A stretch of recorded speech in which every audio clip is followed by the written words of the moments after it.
Ski season is almost upon us, so here's a 7-day itinerary for enthusiastic beginners in the Dolomites. I know what you're thinking, it's July, it's 30 degrees outside, but I'm a type A control freak and for the love of God, let me help you organise your holiday. Take a cheap easyJet flight to Venice and from there it's either a 2-hour transfer bus or for greater flexibility hire a car with Europcar. If there are 4 of you, this works out cheaper and it's an hour-and-a-half journey through spectacular landscapes to Arabba, which is the town where you should stay. Ski hire for a week costs around 140 euros and that includes helmet, skis, poles and boots. I will drop all the prices in the caption. For a week's stay, a double room at our hotel cost 900 euros. This included breakfast and a 4-course supper every night, and if you're sneaky, you can make sandwiches for lunch in the morning.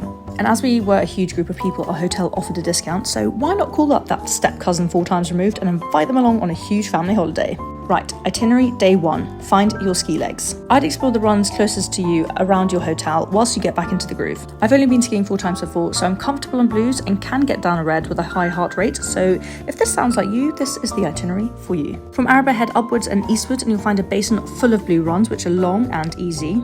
Look for the Boe and Corvara lifts on the map and get a ski pass for the Dolomites Superski region so you can have unfettered access to all the runs in the area. And download the app My Dolomites Ski, which helps you navigate the slopes and tells you where you are on the map. On to day 2, this is the time to expand the horizons. Head west from Arabba and take a ski lift over to the upper side of the mountain where there is a sea of mainly red runs and some blacks. Despite the Dolomites being the largest ski resort in Europe with over 1,200 kilometers of slopes, it doesn't have that many black runs. So this means that someone of my standard can ski pretty much anywhere. There are also lots of lovely little wooden huts serving quite cheap food, for example 6 euros for soup. After lunch, the snow goes a bit downhill, haha, great joke. This was filmed in mid-March, which meant that you are dependent on there being regular snowfall, otherwise the snow would be icy in the morning and slushy by lunchtime. Prepare for lots of moguls from 2 PM onwards. On to Aperol. The best bar in Arabba is Bar Peter. It is usually a relaxed bar serving pizza and good beer, so they did not expect 30 Brits to rock up and turn the place into a huge Aperol where the floor was cleared, we danced on the tables and got all the bemused locals involved. They also take song requests. On day 3, you should complete the Sellaronda. This is a 44-kilometer circuit around the mountains and takes between 5 to 8 hours to complete.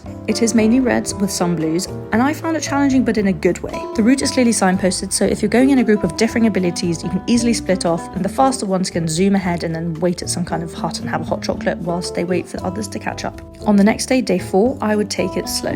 If you don't often ski, you're probably quite tired after the Sellaronda because it is exhausting. If the weather is good, I would do a couple of runs and then around lunchtime park yourself in a restaurant with a good view and food and relax. The Dolomites are ridiculously cheap when you compare it to skiing in France. A huge bowl of carbonara costs 15 euros, which is cheaper than a small French onion soup in Courchevel. And a pint of Aperol spritz costs 5 euros and is cheaper than beer, which was 6.50 euros, I think. On day 5, do the Hidden Valley. It's officially called Aperol and you need to catch a bus which runs once an hour to get there. It's an 8.5-kilometer red run downhill where you ski past frozen waterfalls, and because it's quite remote there and it's really difficult to get to, there are barely any people on the runs, and at the end you get pulled back into the main resort by a horse-drawn carriage.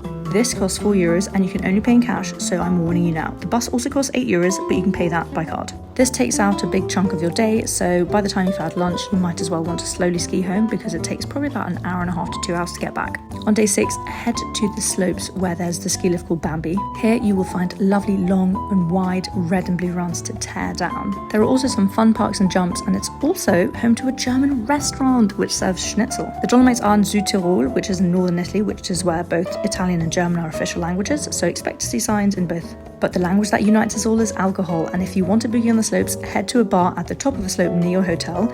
Just be aware the bars close around 5 PM, so you will have to ski drunkenly down the hill to continue the vibes. At Bar Peter, obviously. And on day 7, go home. If you can get an evening flight, so you can either have the option of doing some morning skiing or going to explore a bit of Venice, do that. Again, renting a car gives you more flexibility in terms of your departure time. I think the buses only leave twice a day. A return bus transfer costs around 100 euros. A car rental costs me, I think, 250 to 300. If you have any questions about this itinerary or what it's like skiing in the Dolomites, let me know in the comments.